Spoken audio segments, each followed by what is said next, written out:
Dex, do you want to comment on the fake video of Putin declaring mobilization on state TV? The deep fake. This is obviously being said it was fake.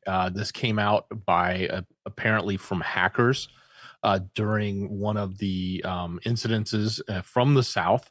And it was broadcast, and it was a deep fake video of him. And he was saying that they were declaring martial and that they were mobilizing and getting everybody ready. And then they had to obviously roll it back because it wasn't him.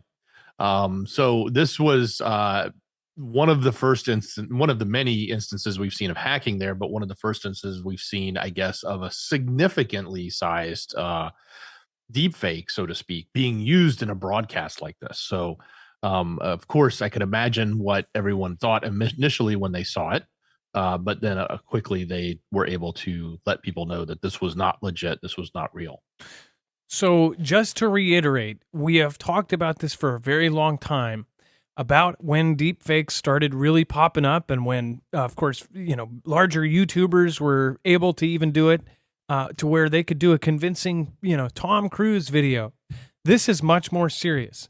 This is exactly the scenario we talked about, and this kind of scenario of Putin deepfake that is being hacked into and broadcast on Russian TV saying that we're declaring martial law.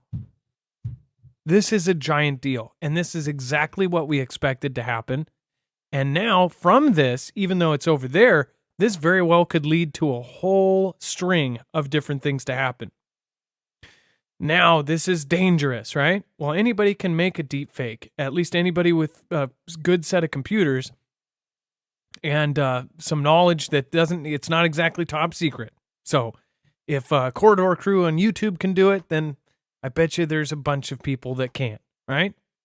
This is Putin saying we're declaring martial law. This is a president declaring something. This is the exact scenario we talked about, and now it has happened. This is terrifying because of what I see coming. And we've talked about them possibly in the future saying that everyone is going to need a digital ID to even access the internet, social media, everything else. And we've also talked about how they're setting up the infrastructure for that to happen. We talked about the DHS. Dex, do you remember the story we covered that almost nobody watched last week? That, again, in my eyes, it was a huge story. It barely got any coverage. Do you remember that? What did the DHS ask for? I'm trying to remember which story you're talking about. I'm sorry. Oh, the document, the document where they're asking for social media logins. Do you remember that? Oh yes, that's right. The one they were putting out a request for people to build systems, and the part of the system at the very fine print in the bottom, like the last little statement, was social media login verification systems. So yeah, And that goes hand in hand.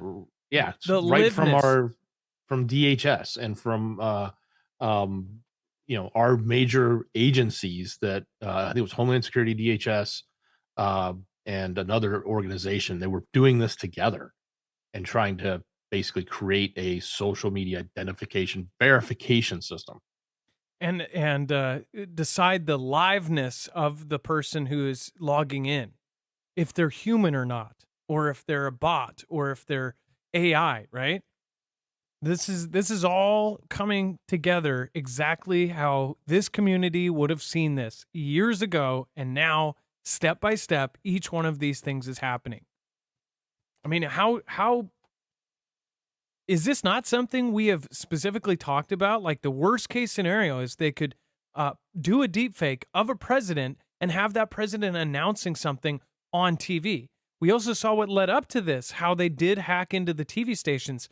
We talked about how when Putin spoke in front of millions of people on one of their celebratory things, that these hacking groups ended up hacking in and disturbing that broadcast. Was that practice for then something like this? What is the real point of this? General SVR, especially since there's all these rumors about them declaring martial, that's a very scary thing. This is some 4D chess right here. If you do want to protect yourself against an EMP or a CME, we have a really great product that you should be looking into. Go over to marfooglenews.com/EMP. It is a very simple and effective device that can protect against all three phases of EMP, E1, E2, and E3, and it can protect you against a CME, a coronal mass ejection, or a Carrington level plus event. So go over to marfooglenews.com/EMP. Looking outside of my window, seeing a crescendo. I'm not going out there where apocalypse roams. Looking outside of my window,